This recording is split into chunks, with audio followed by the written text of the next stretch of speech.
Hello అండి. బాగున్నారా? ఈరోజు వీడియోలో మనం స్టాక్ మార్కెట్ గురించి మాట్లాడదాము. చాలా రోజులైంది. చిన్న చిన్నవి చేశాను స్టాక్ మార్కెట్ గురించి. సారీ. అంటే ఎలాంటి స్టాక్స్ మనం పికప్ చేసుకోవాలి, అసలు ఏంటి స్టాక్ మార్కెట్ అంటే, నేను ఏ బుక్స్ రిఫర్ చేస్తాను రైట్ టైం కోసం అని చెప్పి, ఎప్పుడు ఎంటర్ అవ్వాలి ఏంటి అని దాని గురించి మాట్లాడాం. కానీ జనరల్గా అయితే ఒపీనియన్ అంటే పీపుల్కి ఎట్లుంటుందంటే స్టాక్ మార్కెట్ అంటేనే లూజ్ అంటే ఐదర్ వచ్చేస్తాయి అని అనుకుంటారు, లేదంటే most of the people lose money from stock market అని అని అనుకుంటారు. జనరల్గా ఆ ఒపీనియన్ ఉంటుంది. అందులో నిజం లేకపోలేదు. మనము రాంగ్ ఇన్వెస్ట్మెంట్స్ అనేవి చేసినప్పుడు there are more chances that we lose money in stock market for sure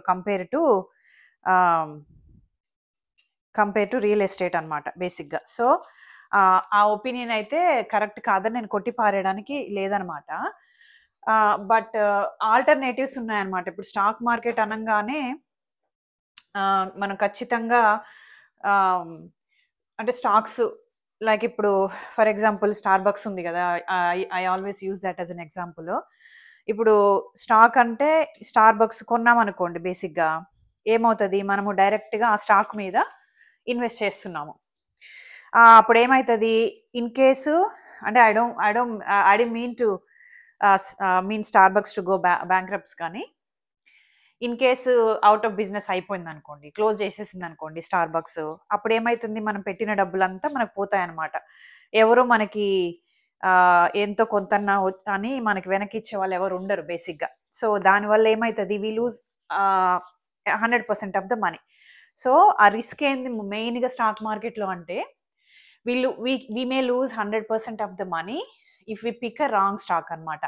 so దానివల్ల మనము రైట్ స్టాక్ పిక్ చేసుకోవడం వల్ల మనం ఎక్కడ పెట్టిన ఇన్వెస్ట్మెంట్ అక్కడనే ఉండడము, లేదా ఎంటైర్ పోర్ట్ఫోలియో కూడా జీరో అయిపోయే ఛాన్సెస్ అనేవి చాలా ఎక్కువ ఉంటాయి అన్నమాట స్టాక్ మార్కెట్లో. దాన్ని బేస్ చేసుకునే స్టాక్ మార్కెట్ అంటే కొంచెం భయపడ్డము, దూరంగా ఉండడం చేస్తారు చాలామంది. అగైన్ అదేమి రాంగ్ పర్స్పెక్టివ్ కాదు, మనం రైట్ స్టాక్ పిక్ చేసుకోకపోతే కష్టం అనమాట. But at the same time right stock pick చేసుకోవడము అనేది there are fundamentals. Stock intrinsic value చూడడము, లేదా ఫండమెంటల్స్ చూడడము, ఇలాంటివన్నీ ఉంటాయి అనమాట. ఈవెన్ అవన్నీ చూసి చేసినా కూడా కొన్ని సార్లు థింగ్స్ మైట్ గో రాంగ్ అనమాట. మనం ఫ్యూచర్ని 100% ఎవరు ప్రెడిక్ట్ చేయలేరు కదా. ఈవెన్ అంటే ఈ మార్కెట్ అనలైజ్ చేసి ఎట్లుంటుంది ఏందని ఫ్యూచర్ గురించి ప్రెడిక్ట్ చేసే వాళ్ళు ఉంటారు కదా, వాళ్ళు కూడా మెజారిటీ ఆఫ్ ద టైము వాళ్ళు రాంగ్ అవుతారనమాట. సో మరి ఏంటి, స్టాక్ మార్కెట్కి దూరంగా ఉండాలా, అసలు ఇన్వెస్ట్ చేద్దా అంటే దేర్ ఆర్ అంటే అదర్ ఆప్షన్స్ ఉన్నాయన్నమాట. అవి ఏంటి అంటే ఏమంటారు, ఇవి మ్యూచువల్ ఫండ్స్ కావచ్చు, ఇండెక్స్ ఫండ్స్, ఈటీఎఫ్స్, ఇవన్నమాట. ఈ మూడు అనేది మనకి డైరెక్ట్ స్టాక్స్ కొనకుండా కొంచెము తక్కువ ఫెయిల్యూర్ పాసిబిలిటీ తోటి మనకు అవైలబుల్ ఉన్న ఆప్షన్స్ అనమాట. మీరు స్టాక్ మార్కెట్లో ఇన్వెస్ట్ చేయాలని అనుకున్నారు, కానీ ఇండివిజువల్ స్టాక్ అనాలిసిస్ చేయడము మీకు రాదు, or you don't want take risk అనమాట. ఎంగేజ్లో ఉన్నప్పుడు మీకు అంటే ఇంకా స్టిల్ రిటైర్మెంట్కి చాలా టైం ఉంది, మీరు 20స్లో ఉన్నారు లేదా 30స్లో, ఎర్లీ 30స్లో ఉన్నారనుకోండి, అప్పుడు మీరు ఎక్కువ రిస్క్ చేసుకొని ఇండివిజువల్ స్టాక్స్ మీద పెట్టుకోవచ్చు. దానివల్ల మీకేంటి, ఇన్ కేస్ మార్కెట్ డ్రాప్ అయినా కూడా, మార్కెట్ క్రాష్ అయినా, లేదా మీరు రాంగ్ ఇన్వెస్ట్మెంట్ చేసినా కూడా మీకు మళ్ళీ కరెక్షన్ చేసుకొని బ్యాక్ వచ్చి రీబౌండ్ అయ్యేదానికి టైం ఉంటుంది అనమాట. మీకు ఇంకా రిటైర్మెంట్కి టైం ఉంది కాబట్టి. బట్ 40స్లో ఇంకా ఎస్పెషల్గా 50స్లో ఉన్న వాళ్ళు ఏంటంటే అంత ఛాన్స్ ఉండదు.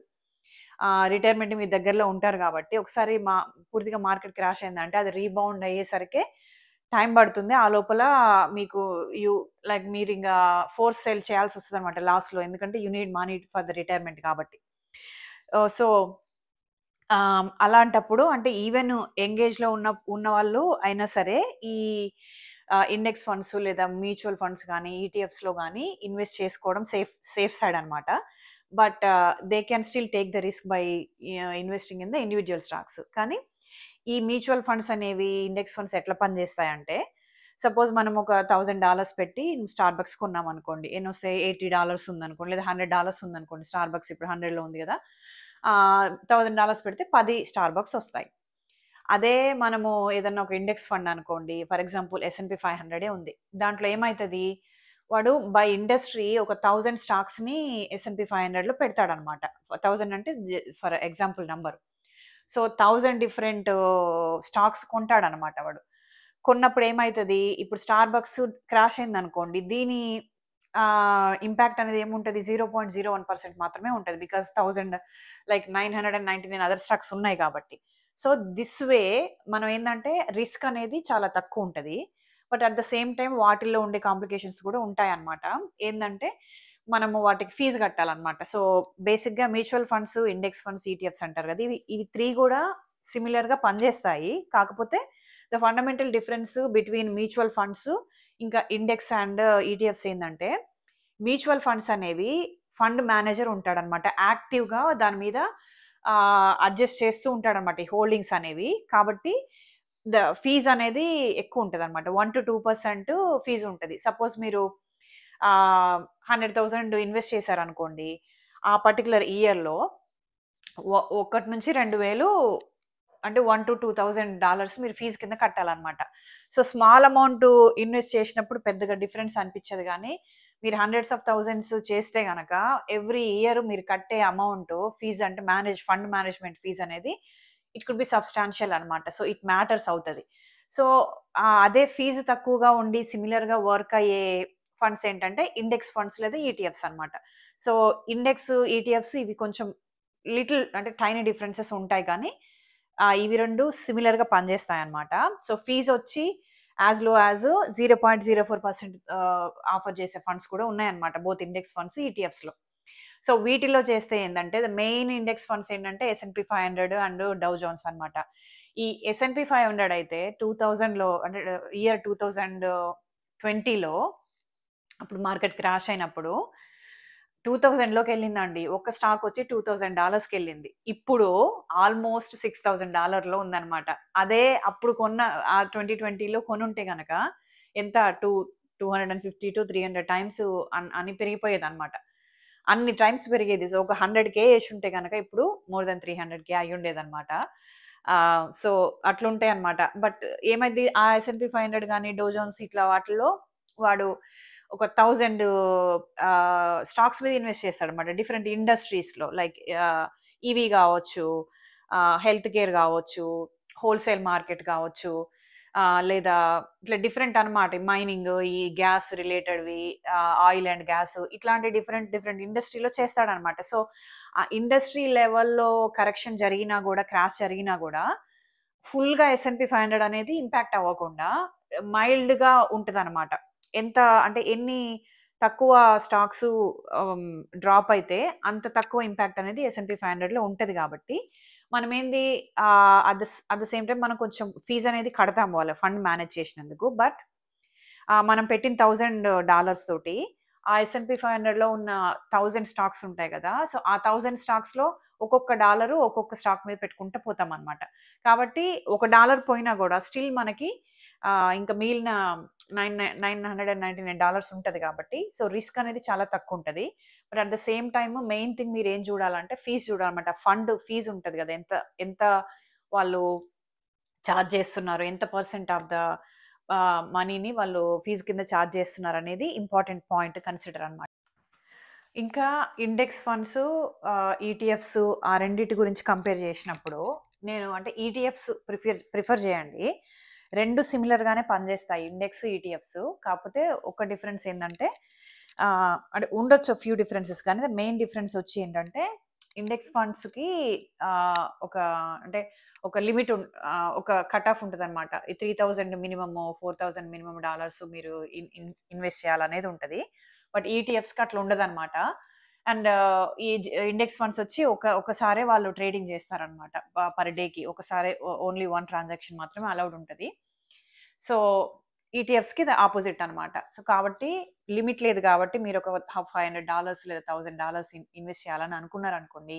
మంచి ఈటీఎఫ్స్ చూసి దాంట్లో ఇన్వెస్ట్ చేసేసుకోండి. సో థాట్ మీకు రిస్క్ తగ్గుతుంది. ఈటీఎఫ్స్ జనరల్‌గా దే కమ్ విత్ లో మెయింటెనెన్స్ ఫీ కాబట్టి మెయింటెనెన్స్‌కి మనం ఎక్కువ పే చేసే అవసరం లేకుండా ఉంటది.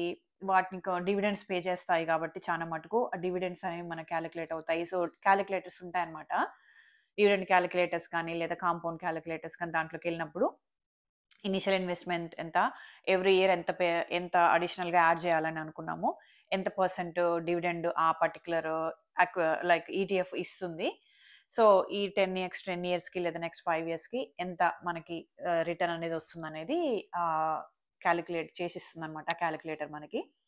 సో, కంప్లీట్‌గా అవాయిడ్ చేయకుండా real estate I prefer real estate కానీ ఇన్వెస్ట్‌మెంట్ సైడ్ వచ్చేసరికి. బట్ ఇవి ఈటీఎఫ్స్, ఇండెక్స్ ఫండ్స్ కూడా ఏమీ తక్కువ కాదనమాట. కాకపోతే మనం మార్కెట్‌లోకి ఎప్పుడు ఎంటర్ అవుతున్నాం అనేది ఇంపార్టెంట్. చెప్పా కదా! ఎస్ఎన్‌పి 500 2020లో 2000స్‌లో ఉన్నది కాస్త ఇప్పుడు 6000 రీచ్ అయిందనమాట. సో, మనం రైట్ టైమ్‌లో ఎంటర్ అయ్యి మంచి డివిడెండ్ కొంచెం తక్కువ ఫీజు క్యాలిక్యులేట్ అంటే చార్జ్ చేసే మనము ఫండ్స్‌ని పిక్ చేసుకుంటే గనక those are still better. Over the period of time మనకి రిటర్న్స్ అనేవి తప్పకుండా వాటి మీద కూడా ఉంటాయన్నమాట. So, not to put all eggs in one basket. We can segregate అనమాట. రియల్ ఎస్టేట్‌లో ఇంత పర్సెంటు, స్టాక్ మార్కెట్‌లో ఇంత పర్సెంటు, లేదు బాండ్స్ అట్లాంటి వాటిల్లో సేఫ్ సైడ్ ఉండేదానికి అన్నట్టు మనం అట్లా సెగ్రిగేట్ చేసుకోవచ్చనమాట. సో, అది ఈటీఎఫ్స్, ఇండెక్స్ ఫండ్స్ గురించనమాట. సో, అదర్ దాన్ మనం ఇండివిడ్యువల్ స్టాక్స్ కొనే కంటే ఇవి మనకెలా ఉపయోగపడతాయి అనేది ఈరోజు వీడియో అనమాట. చాలా మందికి నేను అంటే నేను అర్థం చేసుకున్నదేంటంటే, చాలా మందికి ఇట్లాంటి ఫండ్స్ ఉన్నాయి. అన్నీ చానా ఒక 10 డిఫరెంట్ స్టాక్స్ కలిపి ఒక ఫండ్‌లో ఉండి మనం ఆ ఫండ్ కొంటే రిస్క్ తక్కువుంటుందనే కాన్సెప్ట్ కూడా తెలీదనమాట. సో, ఈ కాన్సెప్ట్ అనేది ఉంది. ఖచ్చితంగా లివరేజ్ చేసుకోండి. అది మరి ఉంటాను. నెక్స్ట్ వీడియోలో కలుస్తాను. బాయ్.